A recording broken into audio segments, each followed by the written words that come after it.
Vamos lá, pessoal. Continuando aqui, vamos entender esse conceito de número atômico. Pela origem da palavra número atômico, é a mesma coisa que dizer número do átomo. Número do átomo, poxa, com esse nome deve ser uma coisa muito importante para o átomo. E é mesmo. O número atômico é o que identifica aquele átomo como sendo desse ou daquele elemento químico. O que é um elemento químico? É um grupo de átomos que tem a mesma quantidade de prótons no seu núcleo. E aí você já tem a definição do número atômico. Ele é representado pela letra Z maiúscula.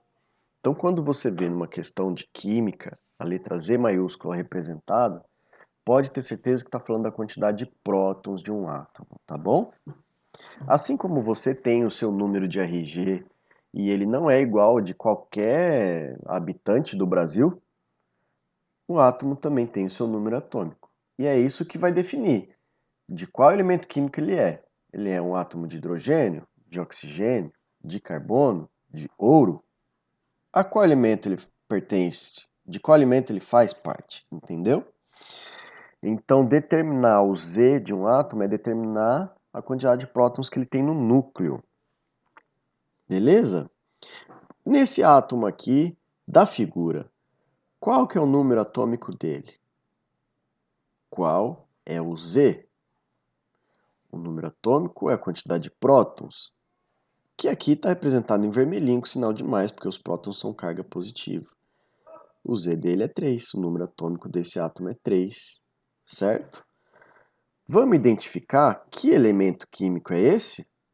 Bom, essa figura aqui, ó, você já viu várias vezes, nunca entendeu para que servia. Nessa tabela estão organizados todos os elementos químicos que a gente conhece. São 118 no total até hoje. Muitos deles, a maioria deles, é descoberto e encontrado na natureza. Outros são fabricados em laboratório, né? Então, são 118 tipos de átomos diferentes, de acordo com a quantidade de prótons no núcleo. Olha só, o hidrogênio tem um próton. O hélio aqui tem 2. O lítio tem 3. O berílio tem 4. Para você entender como tá, o que são essas coisas representadas em cada quadradinho de um elemento químico, cada tabela periódica traz a sua legenda. Aqui embaixo você encontra ela, tá bom? Então você tem o símbolo químico nessa tabela, o nome do elemento embaixo e o número atômico em cima. Perceba que a tabela é organizada numa ordem crescente de número atômico. 1, 2, 3, 4, 5, 6, 7, 8. Então vai crescendo de cima para baixo, da esquerda para a direita, até chegar no último aqui, que é o 118. Aquele átomo do slide anterior tinha 3 prótons. De que elemento ele é? Aqui, ó. É o lítio, número atômico igual a 3. Bom, outro parâmetro que é solicitado em algumas questões é o número de massa. Em que região do átomo está concentrada a sua massa? A gente viu que o próton tem o mesmo peso, a mesma massa que um nêutron, mas que qualquer um deles é muito mais pesado do que um elétron. Então, para calcular a massa do átomo, a gente despreza a massa dos elétrons, tá bom? E considera só a quantidade de prótons e de nêutrons que o átomo tem, que estão ali no núcleo do átomo. Então, para calcular o número de massa, a gente usa a letrinha A, o A maiúsculo, que corresponde à soma da quantidade de prótons com a quantidade de nêutrons. Como a quantidade de prótons a gente chama de Z, que é o número atômico, então dá na mesma escrever aqui quantidade de prótons ou botar o Z, tá bom? Então, se você soma a quantidade de prótons com a quantidade de nêutrons, você tem a massa do átomo, beleza? Algumas tabelas periódicas trazem também a massa atômica. Só que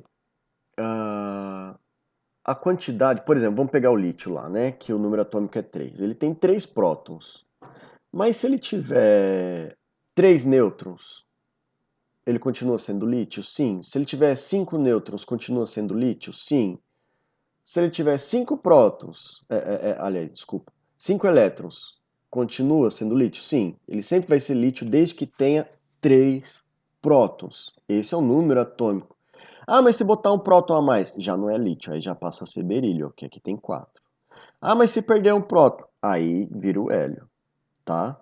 E não é simples assim. Essas reações que você mexe com a quantidade de prótons são reações nucleares que requerem e liberam muita energia, tá bom? Mas só para você saber que a gente mexe em tudo, menos na quantidade de prótons, a não ser que se trate de reações nucleares. Essa tabela é diferente daquela outra. Aqui traz o símbolo do elemento, o nome do elemento, aqui em cima o número atômico e embaixo o peso atômico. Peso atômico é diferente do número de massa, tá, gente? Mas é muito próximo esses números, porque o peso atômico é o peso médio de um átomo daquele elemento, né? Se a gente tem para aquele elemento átomos com diferentes quantidades de nêutrons, vai variar. E aqui ele traz um valor médio, mas o número de massa sempre vai ser um número inteiro. Olha só, para o lítio, qual é o número atômico?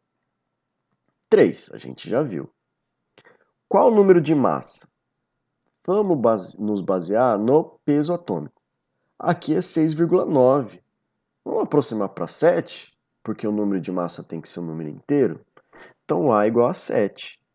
Bom, se o número de massa é 7 e ele tem 3 prótons, quantos nêutrons ele tem? Uai, que número somado a 3 dá 7? 4. Então, ele tem 4 nêutrons em média, os átomos de lítio. Entendeu? Essa fórmula serve para determinar qualquer um desses 3 parâmetros. Mas aí o exercício tem que te dar os outros 2, né? Para você chegar naquele que está faltando. Beleza, pessoal? Então, por enquanto é isso.